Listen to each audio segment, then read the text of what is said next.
Oh, hey, didn't see you there. And welcome back to episode 5.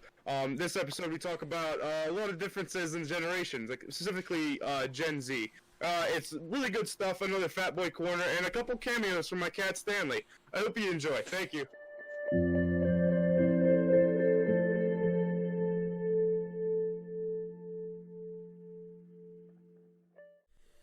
What's up, boys? How you doing tonight? Pretty good. How are you doing, man? Oh, it was a Friday, that's for damn sure. So, what about you, Adam? Living. You living? Yeah, That's I good. gotta keep that consistent. That's been my answer every week. Okay. Keep it rolling. I like it. I like it. Yeah. So, Oh, boys, we man. got a banger of a topic for tonight, and I think it's gonna be a good one. Okay. Gen Z. Gen Z. Oh god. Yes. Okay. Technically, and a lot of people don't know this, but technically, Jeremy's a millennial. Yeah. He's like 2 or 3 months out of being a fucking Gen Z. But anyways, Gen Z. If people don't know, the different age groups are put into certain categories. Like everyone's heard of boomers, and that's like old people. Like I think it's like 43 to 60 or something like that, or some weird shit like that. But Gen Z is 1996 to 2002, I do believe. I probably should have done some fact checking. Yeah, but I'm here. not the I best got you, researcher. man. I got you, man. You keep going ahead. Okay. So, but I'm a Gen Zer. Adam, you're a Gen Zer. And Jeremy, you're like an honorary Gen Zer, I would say. But Okay. there are a lot of differences between the generations, and a lot of people don't notice it. And since I have a lot of time to think to myself in my truck, I think of a lot of stupid shit. So, I wanted to your guys's.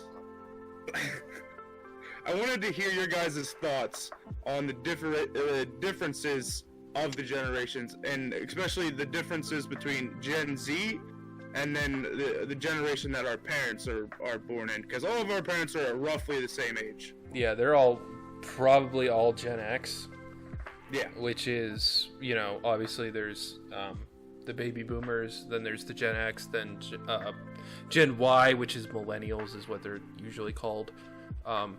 And then Gen Z, and then post-Gen Z are like kids after 2010, 2015, somewhere in there. Oh, is it really that far apart? You got the times, the years? Yeah, I have Gen Z's pulled up right now. So Gen Z is 1996 to 2010. Oh, fuck, I didn't realize that they were that big, but yeah. Yeah. So, Yeah, but so... I want to know your guys' thoughts on the differences between our generation and the generation our parents grew up in. So I think there's a lot of differences between the two generations. Most notably, for me at least, are the differences in like a lot of stories I hear about kids in their childhoods, like or people in their childhoods. So like Okay. there's a big difference between like the shit you can get away with back in the the 70s and 80s compared to now. Well, yeah. So like my dad told me a story of like one time he got in a fight, or somebody got in a fight. I don't think it was him. I think it was one of his friends got in a fight at school, and the teachers just broke it up and threw him to the principal's office, and they got a detention, and Yeah. that was it.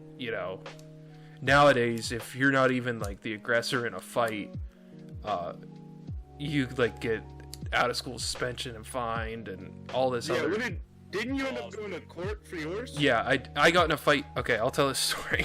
I love this story. Oh man, I got a fight in I was school. like, what? Yeah, I got a fight in school in 9th or 10th grade. I think it was 10th grade. Yeah, it was 10th grade. Yeah, I got in a fight. I wasn't the aggressor or anything like that. I got my face cut open. I have a big scar up here around my eyebrow and stuff. It's kind of hidden by my eyebrow, but I got stitches in my face and stuff, and I got taken to court over it. And what happened was that I got charged, and they thought the whole time that I was the aggressor, and I was not.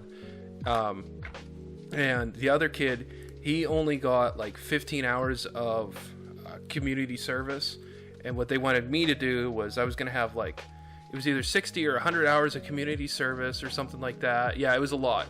I was gonna have Jesus a Christ. $300 or $400 fine. They wanted me to write an apology letter to the other kid, and so the difference is that he lived in a different county than I, and the county he lived in they had bigger issues to deal with than a high school fight, so they were just like, slap on the wrist, get out of here. We don't want to deal with you anymore.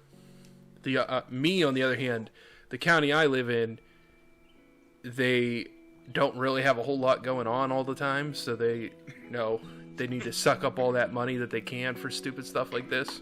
Oh yeah. So in this court situation, my dad spoke to our appointed attorney or representative or whatever you want to call them. I don't think it was like an attorney. It was just like someone, they have to give you somebody to represent you. So we were like, hey, look, the other kid, he only got 15 hours and he was the aggressor and that was it. And they were like, oh, okay, you're free to go. See ya.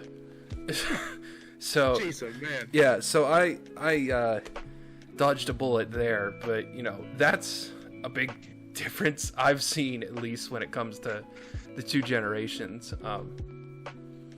At least our parents and ours, whether it, whatever, our age group, I guess, is a more generalized term. That's a big one I notice. Okay. What happened?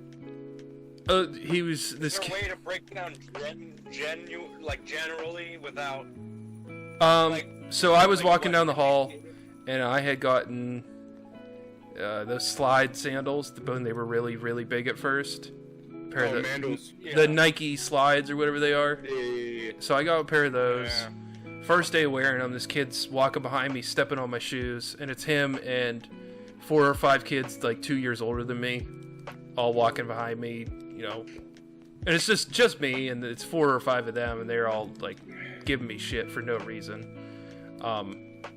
So he was stepping on my sandals. I turned around and it's like, what do you want? Like, I'm not doing anything, leave me alone. And I ended up getting tackled into a locker, and it was one of those lockers with the external latches that go up and down, not the ones that are in the little recess.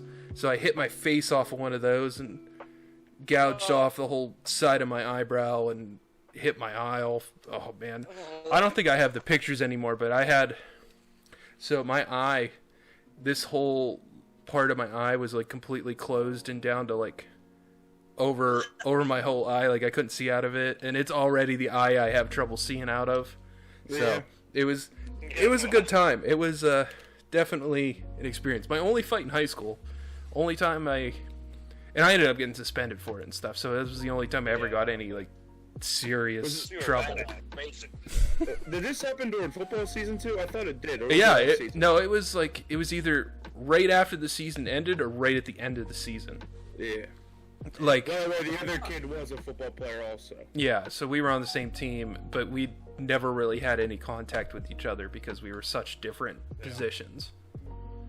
Yeah. So, That all happened. that's a whole. I forget about that. I don't. I see the other kid a lot, especially on like Snapchat and stuff. And do every you? time I see it, I think of it. I'm like, he fucked Jeremy's eye up. He absolutely did. He reminded me of fucking Walker. Yep. So Yeah. But, Oh man. It was time. oh yeah. Yeah. So, Anyways, back to the topic. Yeah. Hey, Adam, what do you think about the differences? I mean, I agree with Jeremy. There's a lot more like that wasn't as big of a deal in terms of that kind of like I want to say like the legal region, but there's also a lot more you can get away with because of the access to the internet. Like everybody knows what like everything looks like. By the time you're like 12 now, and like I mean. There's that, and then there's like the whole range where like you just learn that the world is such a sometimes shitty place, like by the time you're like 15, because of things like video games and Call of Duty game chat and stuff like that. You're like, wow, the world kind of sucks. hold on. That's a joke. That's Yeah. so. Yeah. I'm gonna tell that story real quick. Adam, Yeah, do it. Adam was streaming last night, and he and I were playing Call of Duty together. And when we ended the stream, we were still playing together. It was like we were probably gonna get off after that game, but what ended up happening is, we got into a chat. First thing a guy says is, "Hey, are you guys queer?" And I don't mean that in any derogatory way at all to anybody who is, you know, whatever sexuality. I don't care. That's your prerogative. I'm not gonna say anything else about that. But that's the first thing this guy said, and there was 25 minutes of me and Adam just like trying to figure out what this dude's deal was. It was just absolutely terrible. It was. Oh, man. Yeah. So I have 14 minutes of it recorded if you ever are curious. Yeah, we can send that to you if you want. Yeah, but yeah, so you know, I mean, you're a lot more open to a lot of things on the internet, like, you know, pornography, and like a lot more open to people who maybe face to face wouldn't be able to say the things they say, but via the internet can say a lot of things. So I feel like there's a lot harsher of a society and a lot more of a bullying way of things. And Okay. I don't know.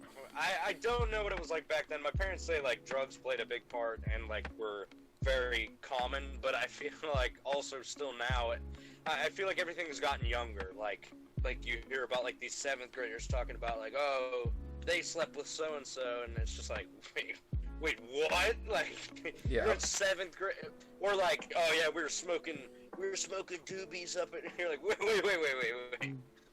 Yeah. Just slow down, what? Chief. You're Just like- slow down. yeah, it's crazy. But I mean, in a lot of ways, like, there's. Yeah, I don't know if it's a good thing really or a bad thing. We're just more knowledgeable, maybe not always in a good way, at No. a much younger age, I feel like. Okay. Yeah. Okay. I agree with that. So my mom has told me a story, and it's not good, but it kind of displays the differences especially with knowledge. So in her school, and she grew up in a very,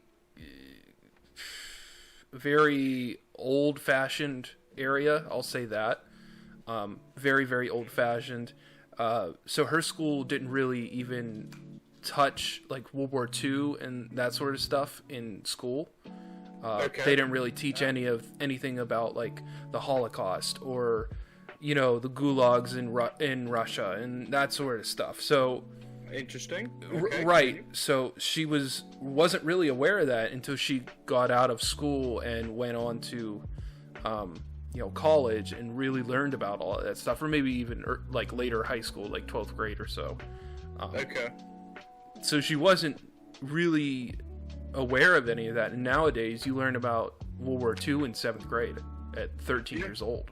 And they Yeah. tell you Oh, about yeah. it the next 5 years of the next 5 years. Yeah. Yeah, so stuff like that, you know, whether it be good or bad, the knowledge is much more available to everybody now. Like back then, you know, you needed to go read encyclopedias and you needed to go find news articles and, you know, do all that other stuff. Nowadays, you just type in a couple words on your cell phone or on the computer and you find out all the information you could ever want on a topic. So, Yeah, if I need to know how to tranquilize a bear, all I have to do is get on my phone and be like, how to tranquilize a bear, and it's like, boom, there you go. yeah. Is that based on a true story? Maybe. No, I wouldn't hurt a bear. I love bears. I wouldn't hurt a bear. They're my spirit animal. That and a fat penguin. That's my fat spirit Oh, animal. there you go. Yeah. That was my So- nickname in high school. Anyways, so the reason I picked this topic is I picked out a few certain things that I think are majorly different, at least more publicized differently, between our generation and generations previous to us. The first one being sense of humor. Gen Z typically has a darker sense of humor than the generations before us. So what do you guys think about that, though? Go ahead, Adam.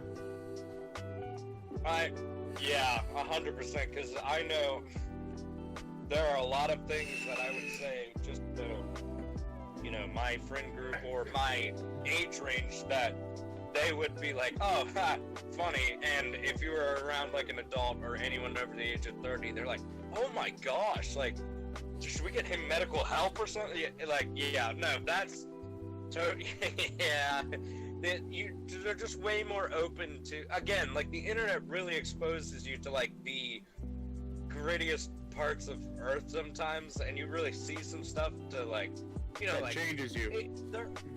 There are like challenges online where you like will just watch videos of people dying in extremely gruesome ways. Like you couldn't see that, you know, 20 years ago. Reddit 50/50. Don't look that up. Exactly. Like, Don't look it up. Don't. No. Don't. Like, yeah, don't. No, please don't. I personally have never done that kind of thing. I know of it because I'm, you know, in that group of age. But I mean, you know, so. Of course, the jokes aren't as sensitized. It's all just out there, so you could say stuff about, like, you know, and to where if you were older and you didn't see that stuff when you were like 13, it would be like, oh, holy crap! Like, wow, this is like a 18-year-old kid just said that to me. That's insane. But yeah, no, I totally agree, 100%. I make really, really dark, messed up jokes about like really close friends of mine. So, now I'll say that, like, not just the Gen Z, but like many young people, you know, even up into their 30s now, because they're technically millennials. I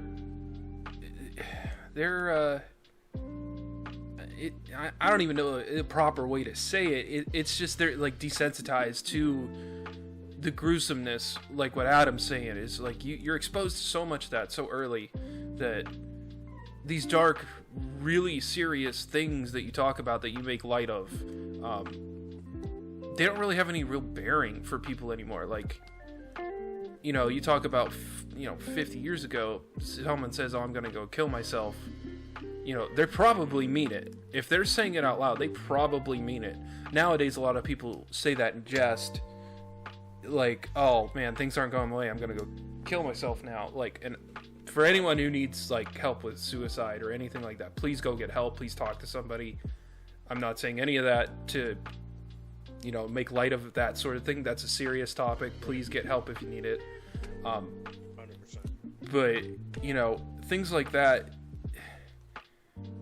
and I think a lot of people use that as like a coping mechanism.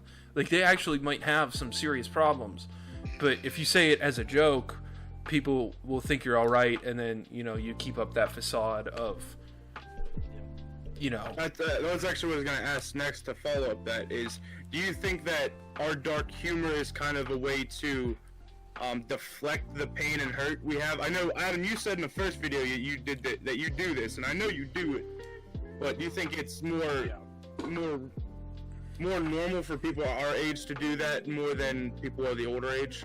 Oh, for sure. Definitely. For sure. Yeah. I heard something about it that was like a therapist was analyzing why our generation's humor was so dark, and that it was so sad to them because it was our like generation's way of coping. Like it's people's way of hiding pain. So like people who, you know, in that chat last night would just openly come and be saying things like that might have a lot of insecurities themselves about that kind of thing, or might have questions about their own, you know, like feelings toward love and where they're going with it. Like, so that might just be their way of dealing with it, is to just, you know, come out and just talk about it like that. Or, you know, with me, with like adoption or like abandonment, I guess, if we want to put it into a broad term, like even if like relationships, I've always just been like, oh well, when you leave me, it's not gonna matter because, you know.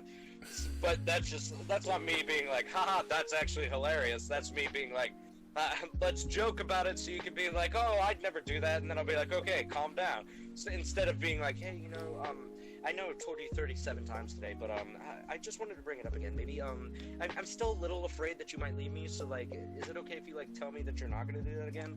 So instead of just like, oh well, when you leave me, and then they can be like, oh no, oh my gosh, no, I would never, and I could be like, okay, anxiety, cool, or, you know, like, I had a friend pass away in an accident, and I'll talk about him a lot because him and I had both very close, dark senses of humor, and I know that if he was still around, he would still want us to be, like, laughing, and he wouldn't want to be a sensitive subject among us, so I'll say stuff about him a lot, like we'll pass the area where this accident happened, I'll be like, oh, what's up, man? And my friends will all be like, oh my, dude, like, but that's just how I'm getting through, like, I want to keep it as if his memory's still around, instead of just, like, make it a sensitive thing where we can't talk about him, like he wasn't a great, funny person, you know, so, definitely, I know for a fact, me and a lot of my friends, is just, all this dark stuff isn't just to be assholes, it's like, we all have our hurts inside, and we're trying to just be able to laugh at them rather than just hurt from them all the time. Okay. I agree with that a lot. You know, I think a lot of that, you know, coping is part of, you know, people just wanting to push their way through it rather than actually deal with it. You know, instead of it being a very serious topic that you can't talk about, if you make it a joke and it lessens the impact, I think, for a lot of people about what happened or about this thing that they're going through. It lessens it rather than you like bury it away and make it this thing that you can't talk about, and then when you do talk about it, you explode and you have no way of really dealing with it, you know, mentally or personally or whatever it ends up being. So I think a lot of that has to do with it also. Okay, and then I thought of another follow-up question to that. Do you think us having this sense of humor and using the humor to deal with the problems is better than what some people do? Like, William, I love my brother to death, but he is a bottler.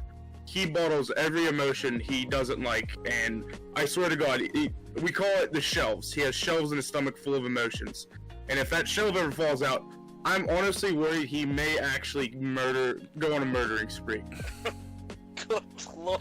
And that's not even a joke. That is me actually worried that if he snaps someday, it's gonna be bad. So, but yeah, my question is, do you think that method is better than just bottling? Or dealing with it other ways, i.e. illicit drugs, alcohol, trying to find ways around the problem? I don't think any way is potentially better than another. In that regard, at least, like, these coping actions that people take rather than actually dealing with it aren't good as a whole. Like, whether you sink yourself into alcohol or into drugs or whatever else, you know, whatever you choose to do to cope, rather than actually, you know, maybe get professional help to deal with whatever you're going through or talk to somebody. I don't think those are healthy at all. Okay. Like, I'm a bottler too. Like, if I have things go wrong, I don't really like to talk about it. I'm not a very emotional person all the time. At least not, like, on the outside.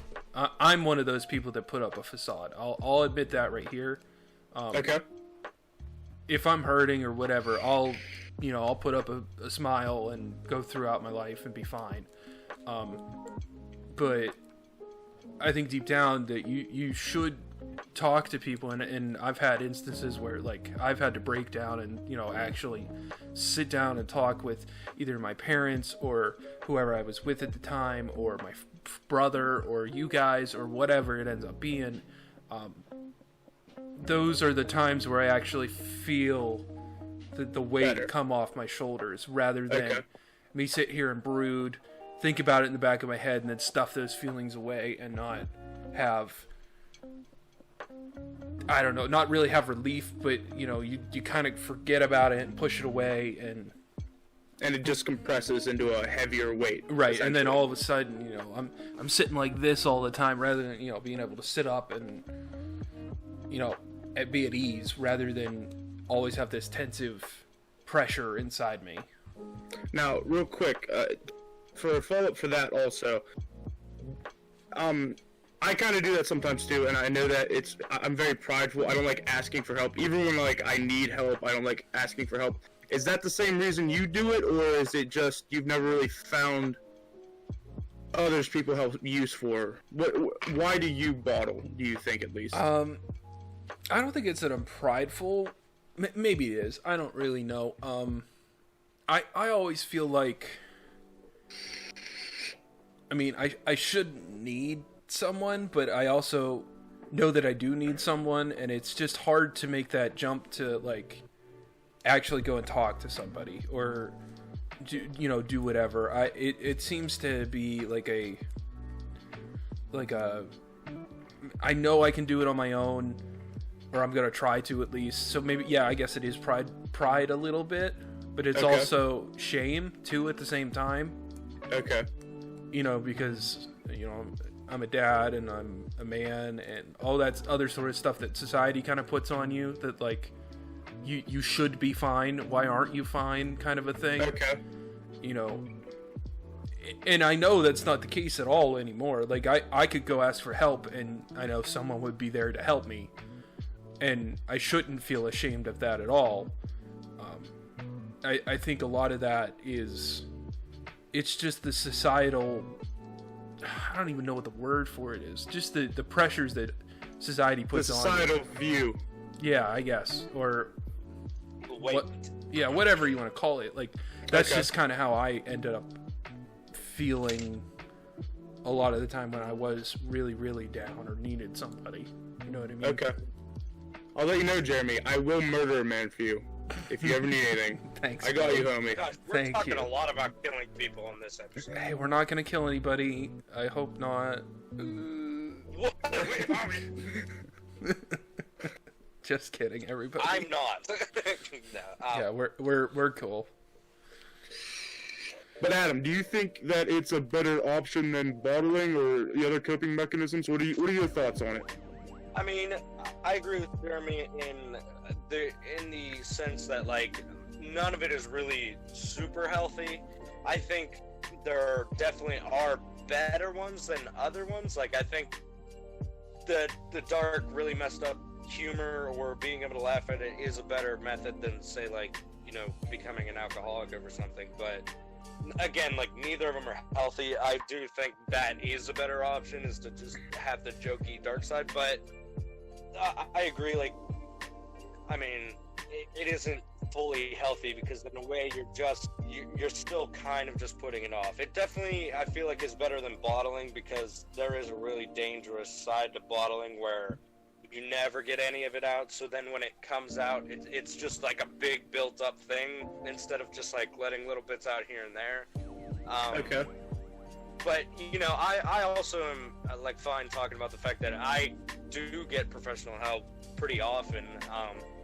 Like, I go talk to a therapist and, like, counselors and stuff.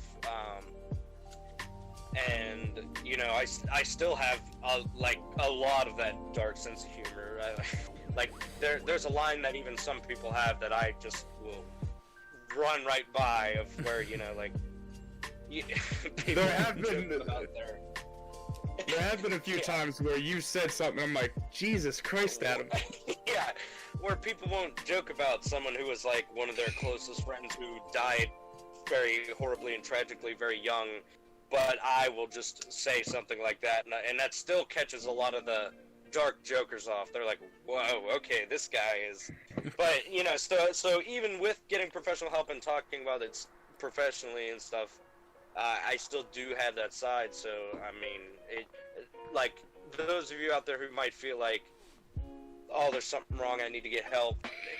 Yeah, I agree, you probably do, and there's nothing wrong with it. I don't think it should be such a stigmatism to be like, if you're getting help, you're weak, or you have issues. Like, honestly, I think everybody could get help. Like, every single person on the planet, like, could go to a therapist, and it would be beneficial in one way or another. But it's not gonna ever just completely heal it. You're always gonna have pain, and you're always gonna have, like, depression and struggle with stuff.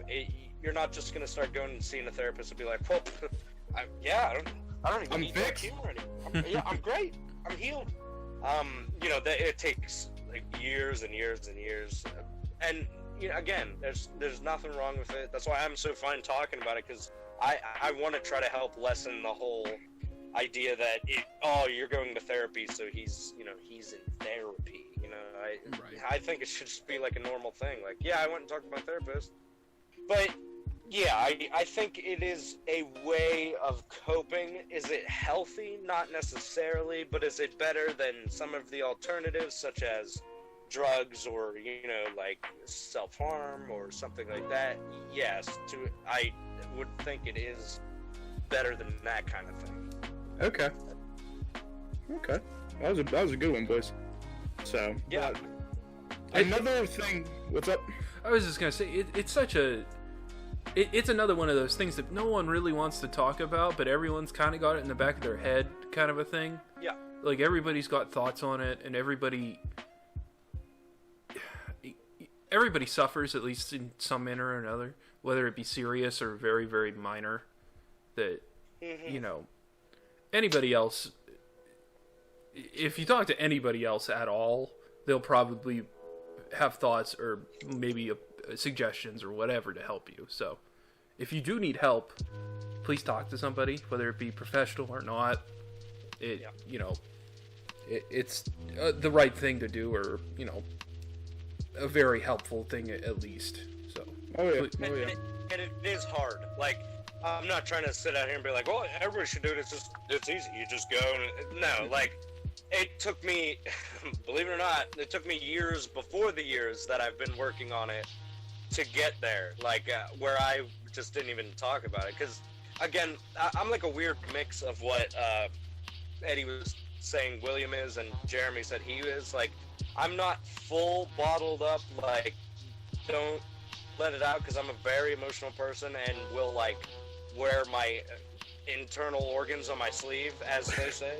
No, they don't say that. I'll wear my heart on my sleeve, as people say, but, like, also to a degree, I'm very facade-y. I've tried to be more open recently, in recent years, and tried to be more just open, like, hey, everybody, like, even on social platforming, because I think this is going to go on a bit of a weird path, but I think social media nowadays is so much just, let's show highlights and let's show the best moments of our life. And I think other people will kind of get on social media and they'll see all these people posting all these highlights and they'll be like, why am I not happy? Like, all I see are all these people smiling, having the best times of their life, and I don't feel that all the time. So I was trying to put stuff on my social media when I was, like, not happy. Like, hey guys, really just am done with a lot of stuff today, really struggling, really miss my ex-girlfriend today, like, stuff like that. So then people could scroll through and be like, hey, like, not everybody's life is just sunshine and rainbows all the time. Like, Adam feels pain, like, so there's that side of me, but then there's also the side where I'm like, if you know me or have been around me a lot, I seem like this crazy outgoing guy who's just like, oh, he can't feel sad. Like, he's great. Yes, but also I'm not. I just a lot of times don't want to deal with it, and then sometimes can get into a mindset where I'm like, but it's bigger of me to put it out there for those who might need to know that they're not the only ones going through something. Okay. So yeah, even if it's just a close, trusted friend, I'm not saying like all of you just spill your guts out to your social media. Let's come on, because like that is the farthest thing from what I'm trying to say. But even if it's just like one friend who you could be like, hey, you want to like talk for real sometime? Like, I'm really going through something. That's like awesome, and you can work your way up to therapy. I'm not saying like just get in your car, go to a therapist, just boom, first step, go, because it's not that easy for everybody. I agree. There's definitely a process to even get yourself in the door. You know what I mean? Yes, 100%.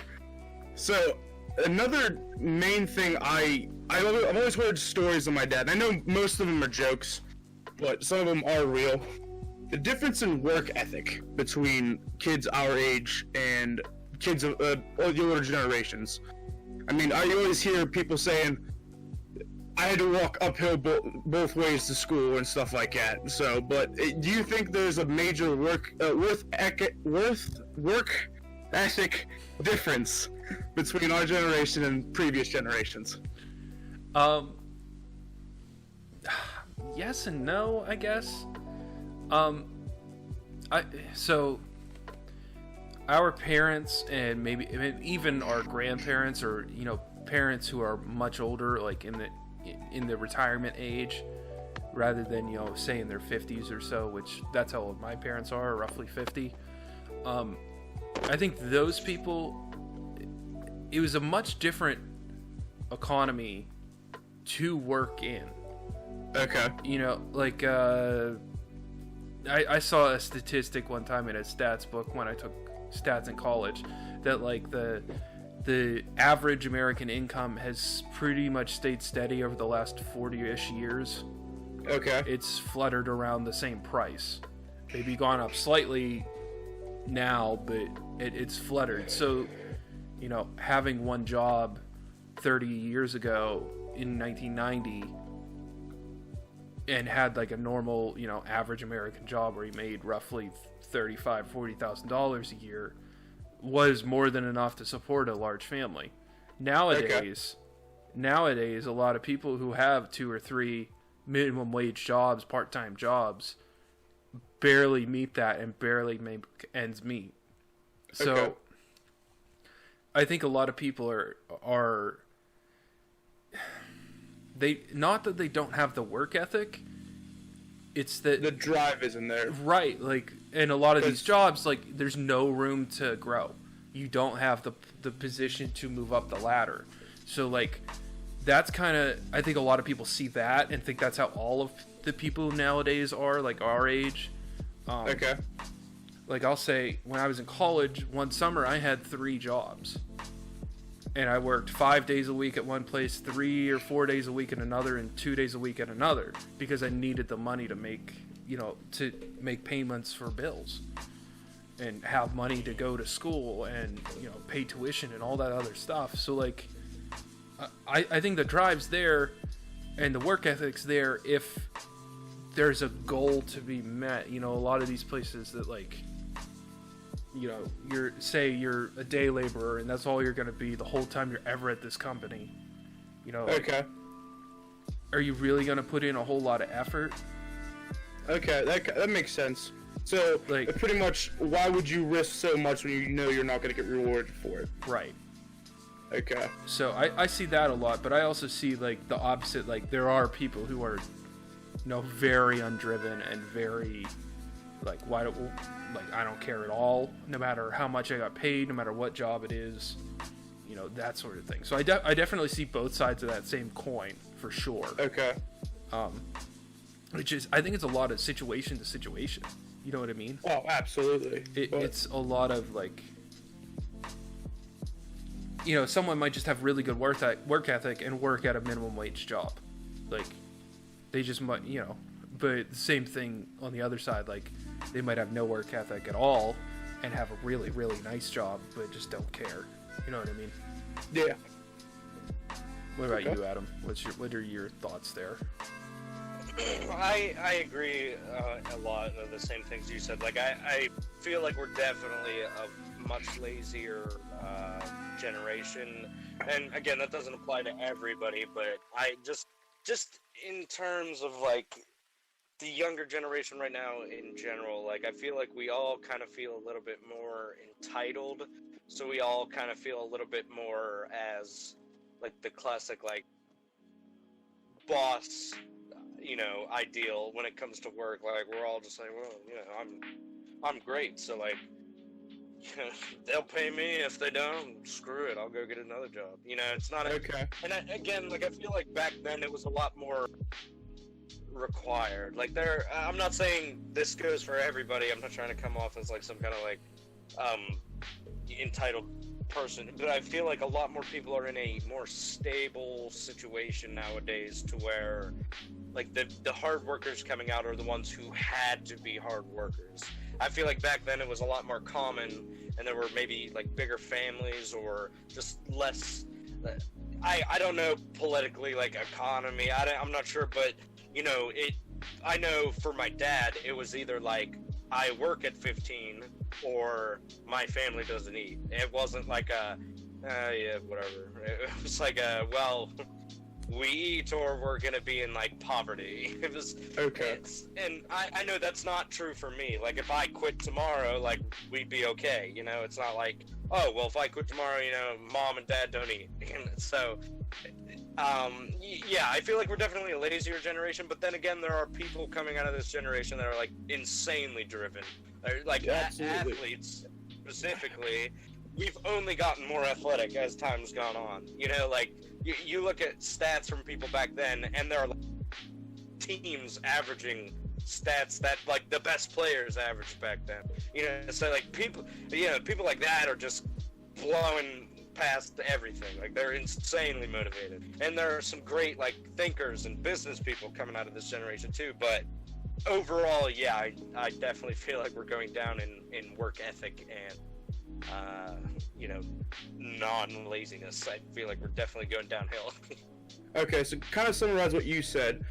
You're pretty much saying that since we're more entitled, we almost don't know our place in the job flow. Almost, is that kind of what you're going with there? Yeah, we're just more entitled and feel less like we have to put the grind in. Right. Yes. Okay. I can see that. I can see that. But then again, this is calling my own family out. It's distant cousins, but their parents literally teach them to what they call run the system. And for people who don't understand that, welfare is obviously help for people who can't work and stuff like that. But in the case of like some of my cousins, hi Stanley, please don't step on the keyboard. Sit right there. Sorry about that. But to run the system for welfare, they fake injuries, or they actually, my cousin actually physically almost cut his arm off, so he didn't have to work. It's that bad. Yeah. Here, you want to sit on my lap? Come on. Anyways, but I think that's more where I see the problem, and you can't see me right now. That's all right. But that's where I see more of the problem of people working the system. Come over here. Thank you.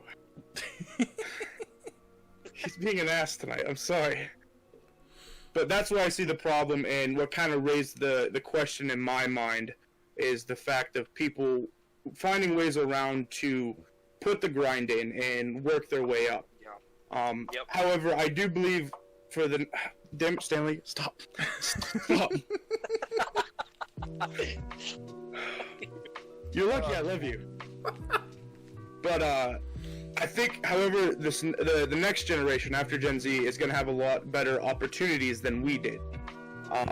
Because people are, like our parents' age, like my parents are 50 now, or 52 or something like that. A lot of those guys are starting to look at retirement. So when these other people come up, there will be positions open in jobs and stuff like that. That's why I got very lucky in the water company, because no one knows about a water company. And literally, I would go to classes, and I would be the youngest person there by a good probably 15 to 20 years. Yeah, so. Yeah. But I think, and that's one thing I think about the work. I think it'll change the work. I can't say work ethic today. You just the said work ethic in the next generation more than it will in ours. So I think that's where a good swing is going to come up. But I agree with both of you. I do believe there are some hard workers out there. Don't get me wrong. There are some people I know that work 2, 3, 4 jobs and then still end up going to school. They're putting the grind in. But then again, there's some people that either think they don't need to do the bullshit and go straight to the top. Mm-hmm. So, but that's what I think on the work ethic, and I'm gonna stop that conversation so I don't have to keep saying the goddamn word.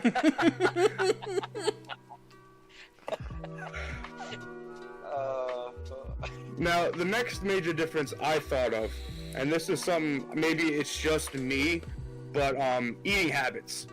I was always raised to have 3 meals a day: breakfast, lunch, dinner, sometimes a snack. Now, I know people, and actually, William, my brother, is like this. He never eats breakfast, and I don't understand how he does it. So, do you guys think that a lot, like, the eating habits have changed, and if they have, why? So for me personally, I've done a couple of swings and changes to that thing. So like in high school, I always ate breakfast, I always ate lunch, I always had dinner when I got home from school. Okay. You know, whenever that time was, whether it be after football practice or whenever. So I always did that. When I went to college, when I went to my first college, my community college, I pretty much always had lunch like every single day, and then I had dinner when I got home. When I started going to my university that I went to after the community college, I ended up only eating like lunch like once or twice a week maybe. I never ate breakfast, and I only had like dinner that night.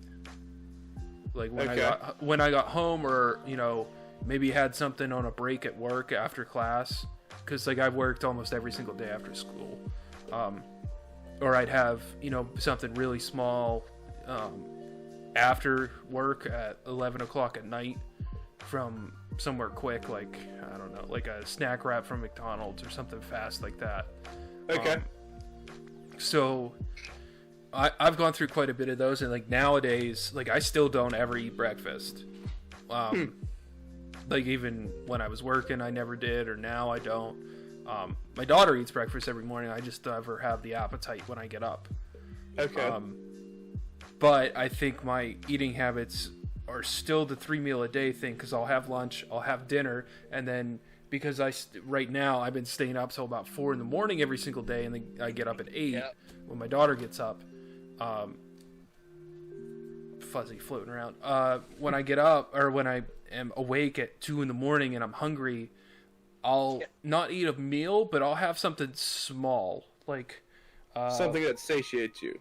Yeah, like maybe I'll have a Fig Newton bar or two, or those. My daughter loves those, so we have those in the house all the time. Or I'll maybe have a bowl of cereal or something, you know, quick. It doesn't involve cooking or anything like that, and I can just have it and be done with it. Okay. So I don't know. That's kind of my habits now, at least for me. Is still 3 meals a day. Sometimes it's only the lunch and dinner that I eat, and maybe like something small in the evening, like a snack, not really even a meal. Okay. So I've kind of had all the spectrum, like the not eating to gorging myself to kind of being in the middle. You know? Okay. What about you, Adam? What do you do? I don't know if it's like I mean, eating habits have changed, yes, but I don't think it's just because of the generation. I think it's because of the access that the generation has and how much advertising has become a part of actually everything. Because if you think about it when you're scrolling through anything, or you're like on your phone, or you're driving around, or you're listening to a podcast, or you're watching a YouTube video and ads come on, how often does an ad come on and it goes, your salad? Like, I can tell you, I don't know if it's just accustomed to like how fat you are, because if it is, then I get it. That's why the stuff that's advertised me is advertised to me.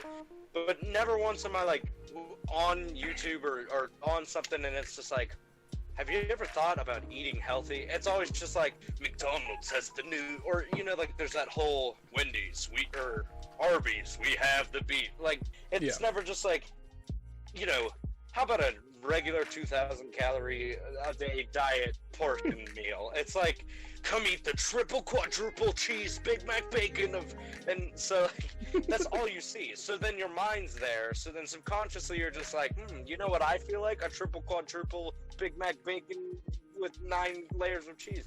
And so then you're just gonna eat that kind of stuff, and you're gonna like, I definitely don't think it's as important to people anymore because of how, again, entitled and easy it is to just be like, I'll hit the drive-thru. I guarantee like maybe once in my dad's life, and it was like after he turned like 40, did he go, I'll hit the drive-thru. Never once was he like a 22-year-old going like, you know what, I don't need to plan any dinner. I'll just hit the drive-thru on the way home, because that like wasn't really a thing as much back then that you could just easily do. It was like more of a treat. Now it's just more of a, regular everyday type thing. So, Okay. you're right. Yes. The availability too, I think, Right. plays into that. Like, how many more fast food restaurants are there? Exactly. Not just like brands at all, but like the buildings. Like, how many more are there now than 20 or 30 years ago? Oh, my cat's going absolutely crazy. Yes, she is. I saw her earlier in the background.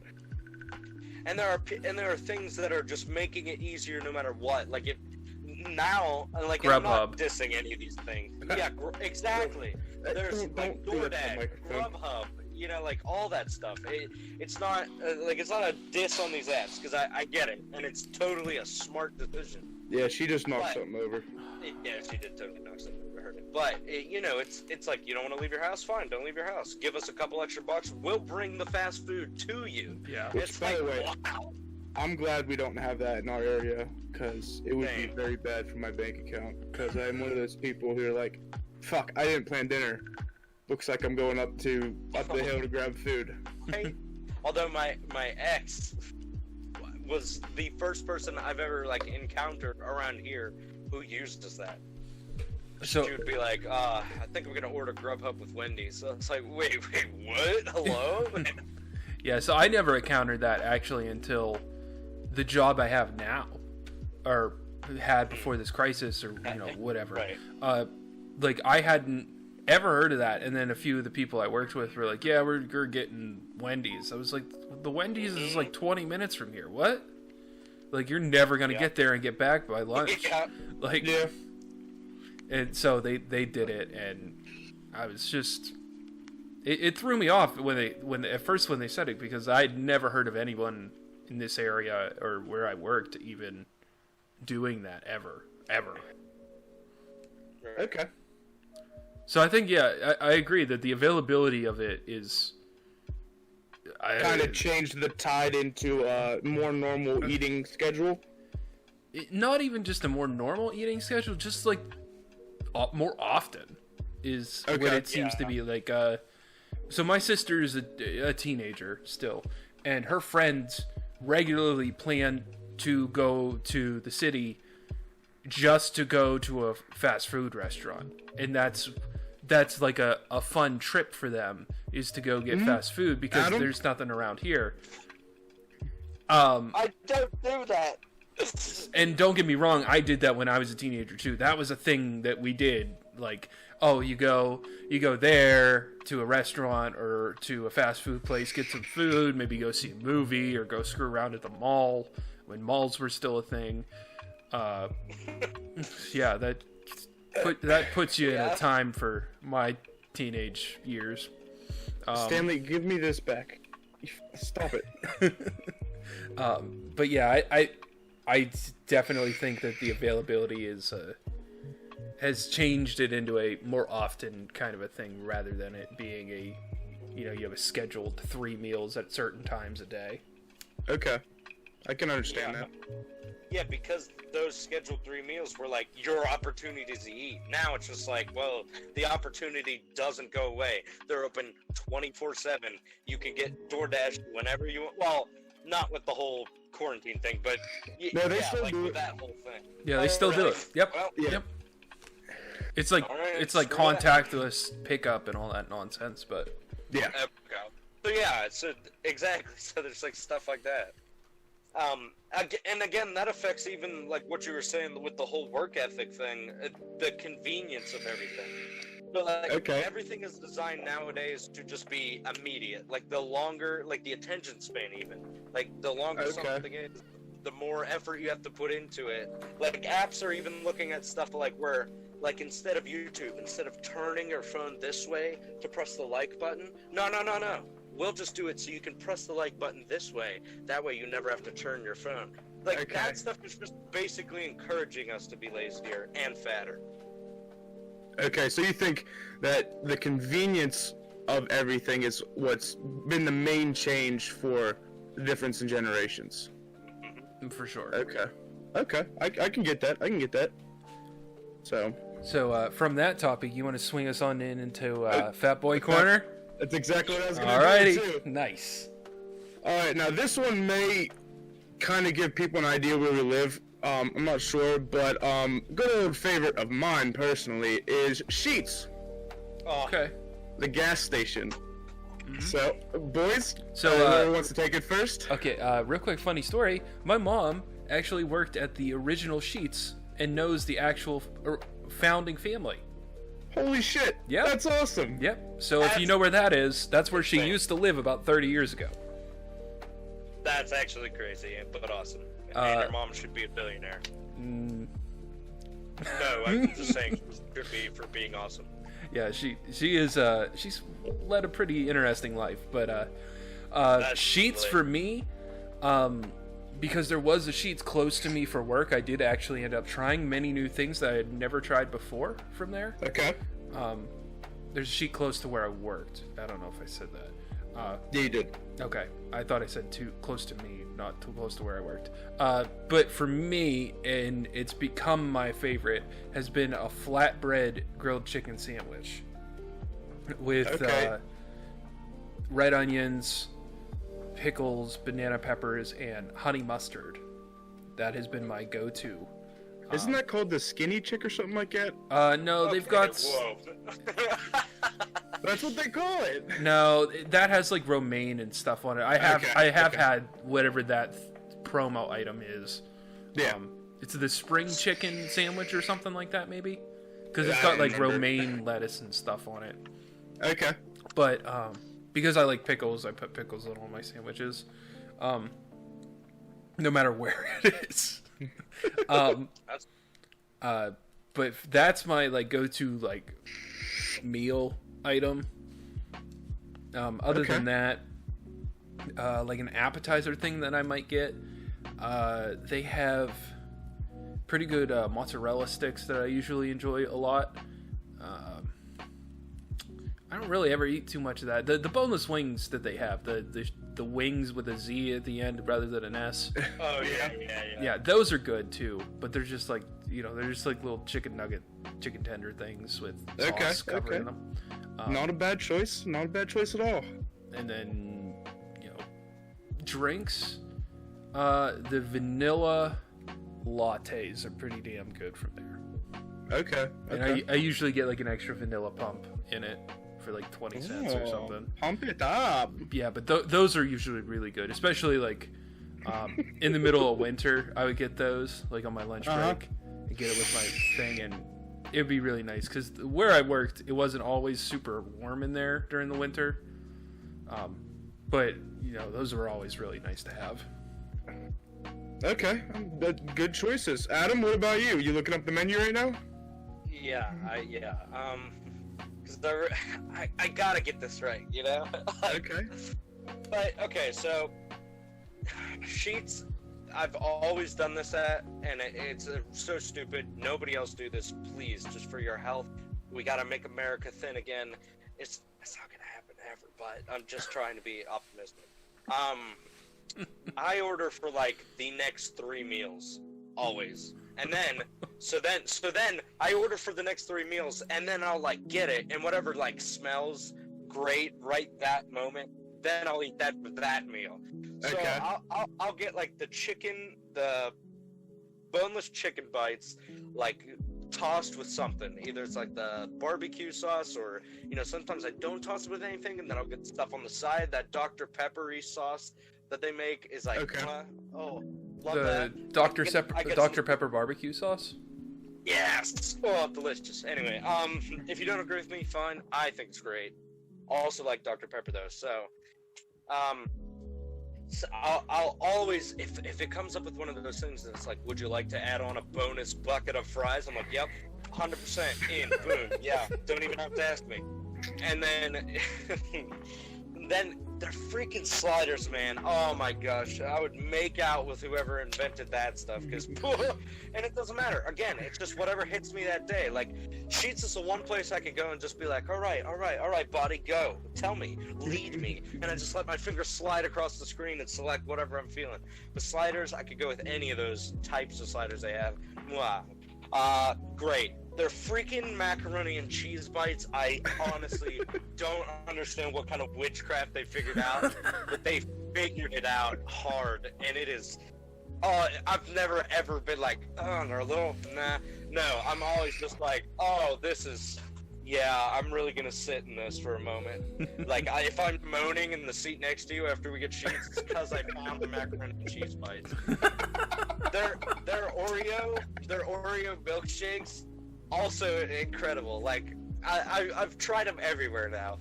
Theirs are really good as well. Usually grab one of those. Usually we'll get, like, if they have Baja Blast, grab Baja Blast. If they have, Diet Dr. Pepper, grab that. Sometimes Gatorade Zero. Again, it depends. You just let your body lead you through. Whatever smells are going on that day, you're just going. Fries, great. And anytime, it'll come up with different things, too. So sometimes it'll give me options. It'll be like, would you like to try our new, boom, yes, don't even care what it is. They're cinnamon bites. Oh my gosh, again, something they've just figured out. Oh, it's just great. But yeah, that's the main thing I get. The chicken bites with the sliders, those are like the main mealy things I get. And then whatever the add-on bonus is, you just treat yourself. And you say, yeah. Alright. Jeez, oh man. Oh my goodness. You always get so animated when it comes to Fat Boy Corner. I love it. Dude, I absolutely love it. I love the Fat Boy Corner. What's your favorites there, Eddie? For me, easy clap, spicy Big Mott's. A Big Mott's is a chicken sandwich with mozzarella sticks, melted provolone, and some sauce on it. Always get the spicy chicken. Love spicy chicken. Close second, however, is the double chicken quesarito without beans and rice. And then typically for a side, I get the app sampler, which is normally Wisconsin cheese bites, typically mozzarella sticks or the mac and cheese bites, and then the third one is like something I'm like, that looks good, and I'll throw it on there. So. Yeah, there you go. Now for like specialty drinks, I don't really like drinking anything too sweet because I am diabetic, so I try to cut carbs where I can. So typically it's in the drink aisle because those are the easiest ones to get rid of. But since I also work with water, I'm a big whore for water, and I'll explain this a little bit better because to the non-water drinkers out there, water tastes different. Not all water's the same. Oh yeah, it does. I agree. It totally does. So, but my by far favorite is Core, and Sheetz is the only place you can get the big bottles of Core also. And I'll get that. They're like 50 ounces or something like that, and I fucking love them. But that's my go-to. And then if I'm ever like in a like desserty mood, I'll typically grab like the cinnamon bites or something like that. Dude, yeah. So what?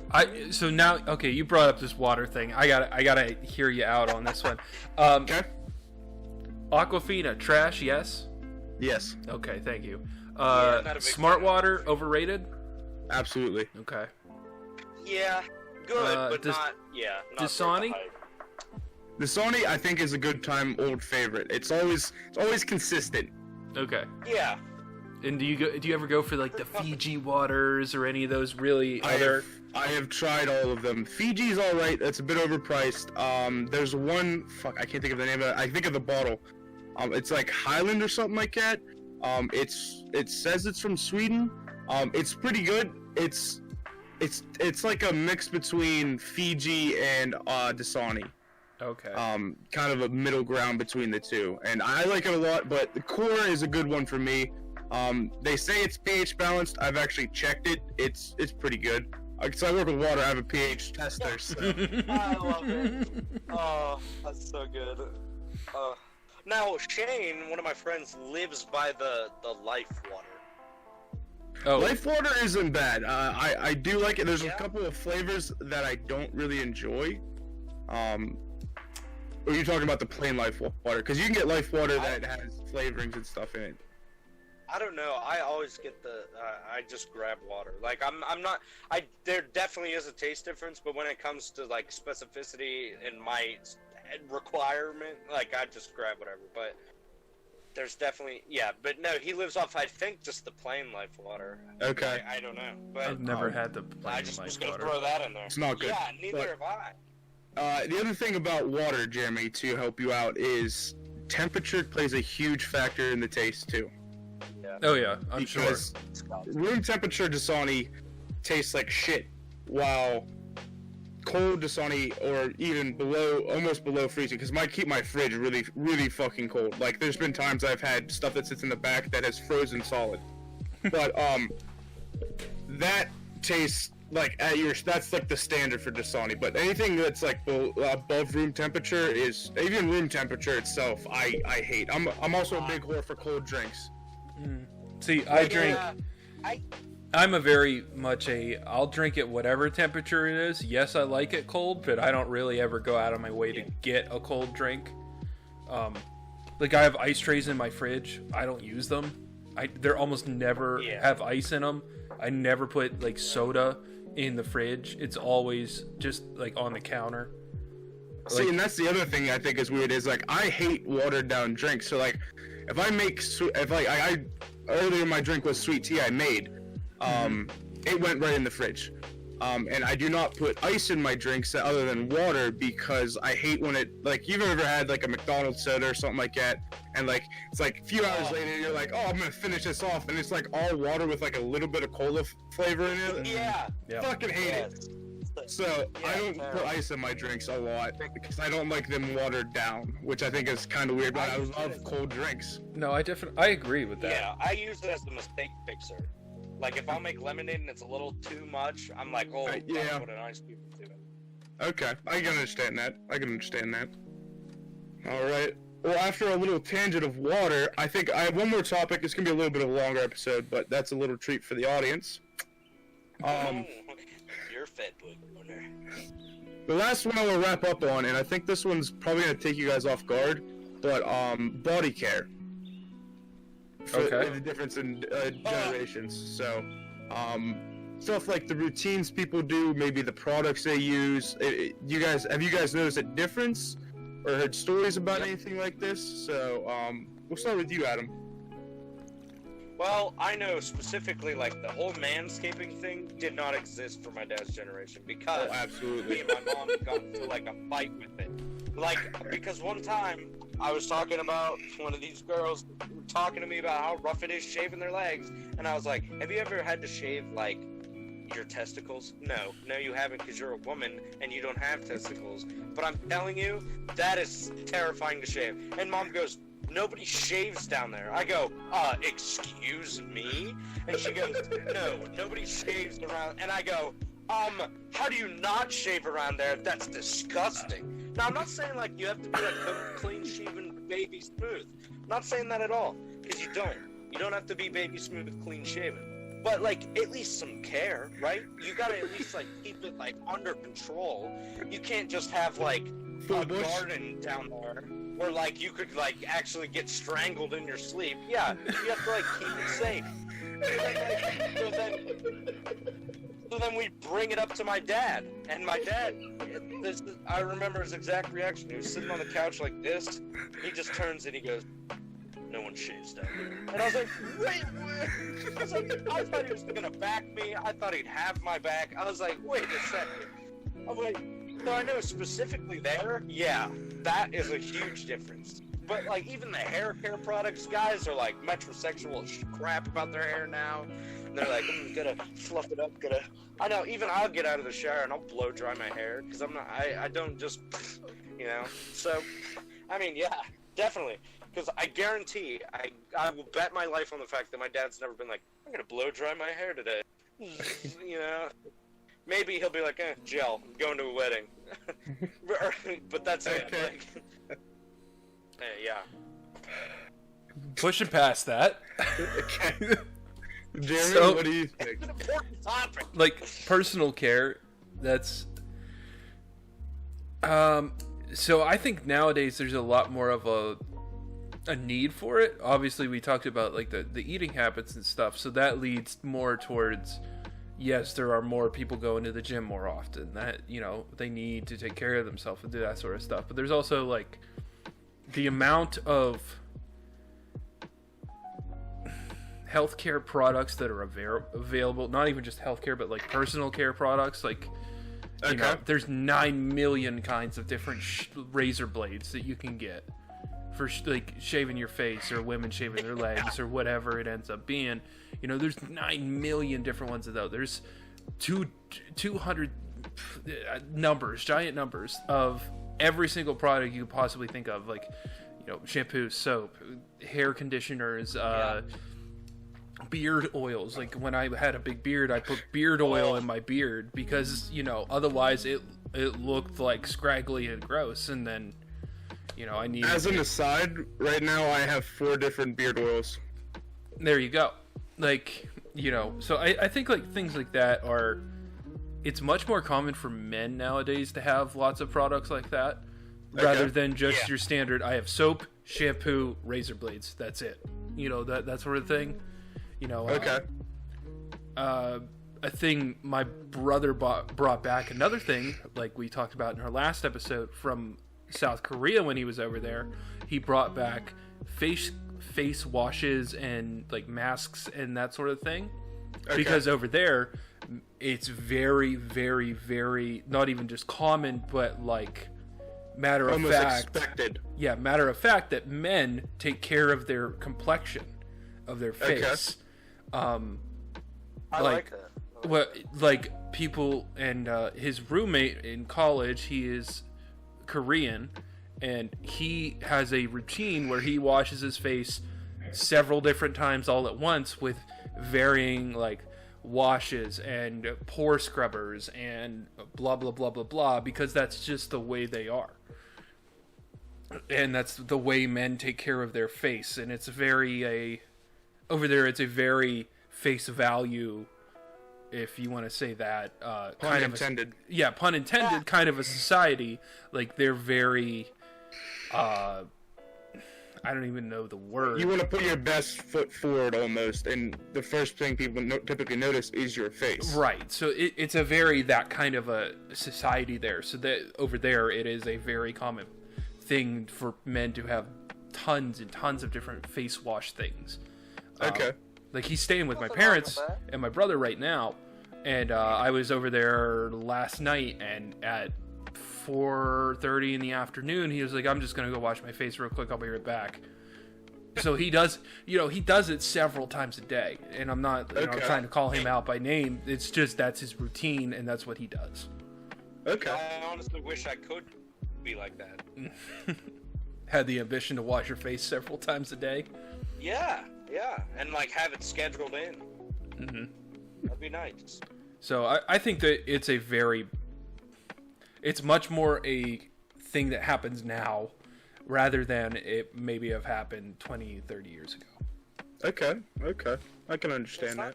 It's not necessarily a bad thing, but until you get into, like, you know, I'm really not happy with how big my breasts are, or, you know, I really think I need a bigger, or, you know, I really think, you know, like, stuff like that. I need Botox. I need whatever. Yeah. Like, if there's something that genuinely is, like, I don't know, like, I want to say, like, I'm not, like, there are certain things, like, nose jobs to a certain extent. Like, if your nose is, like, messed up or something, like, and you feel really self-conscious about it, and you want to get it, like, a little fixed up, and it'll make you feel genuinely better, I feel like that's okay. Like, I'm all for, like, be yourself.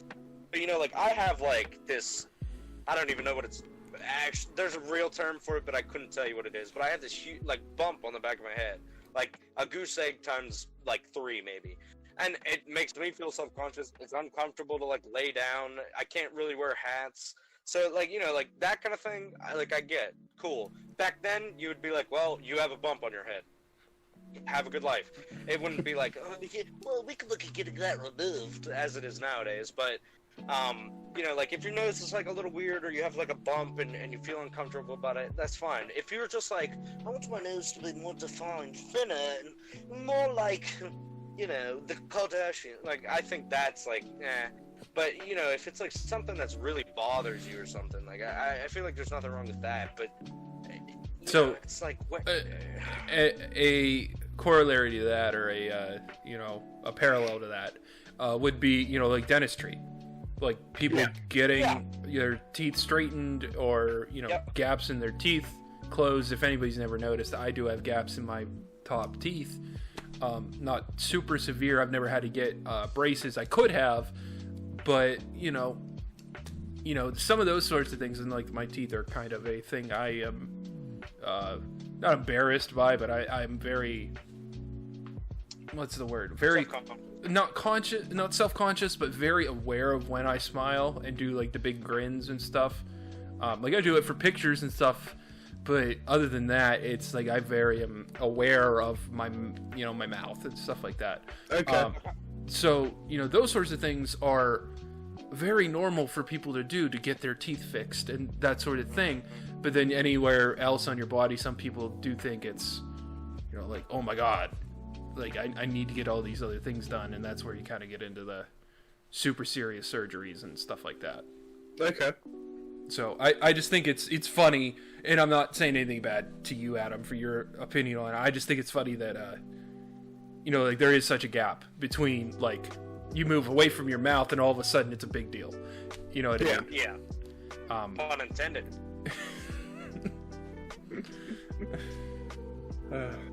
Funny story about bumps on your head. I've been wearing a hat since 7th grade. And I actually have a bump from where my hat line rides all the time. It's indented my skull. So it's almost like a handle, and you can physically grab onto it, and it's from where the band always sat. So it's like a dent, and then the bump itself is actually the base of my skull. Oh.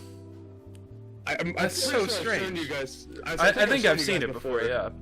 But yeah, and that's the thing. It's just me wearing a hat for literal 10 years now, maybe. I mean, 15? I'm sure it happens. Like, yeah.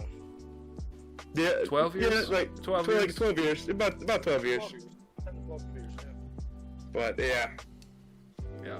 All right, boys. Well, I think we've been rolling for a while now. I think we can wrap it up there. Look, if you guys are still listening at this point, I want to thank you from the bottom of our hearts. We have had such an up views and all that stuff like that, and we really can't thank you enough. I mean, this is literally us just sitting here for an hour shooting the shit. So if you're enjoying the episodes, let us know. Get a hold of us on the socials, or put a comment down below. We love reading comments. Yeah, thank you for the comments, too. Yeah, they're awesome. If you guys have ideas for topics that you want us to talk about, please let us know. We'll try and work them in, maybe one an episode if we do get a bunch of them. We'd like to hear what you guys want us to talk about, not just what we want to talk about. So if you guys have ideas like that, that'd be great. Thanks for all the positivity that we got on episode 4 so far. Everything's way up, and that's awesome. I was looking at our analytics. Yesterday was the day that it went live, and I was looking at it last night and this morning and during the day today, and everything is awesome right now, and I really, really do appreciate everything you guys have been, people posting comments, people texting me, people, just giving me, hey, that's awesome that you're doing that, even if they're not saying I like it, just that it's awesome that you're doing that, and we all really, really appreciate that sort of stuff. So thank you guys. Someone came into my live stream just to let me know that they really enjoyed Just Ant. Yeah, really? Yeah, they did last night. That was I forgot about that. That was awesome. That's crazy. Yeah, I was like, wow, that's awesome. Thank you. And I do promise one day we will get this audio thing figured out. I promise. Yeah. So stick around for that. We're working on trying to get everybody individually recording audio, and that way it can be adjusted as needed. Right. And then we can sync all that audio in post rather than me do trickery with audio levels per. Yeah, thank you to Jeremy too, because he is the editing, producing, and launching guy.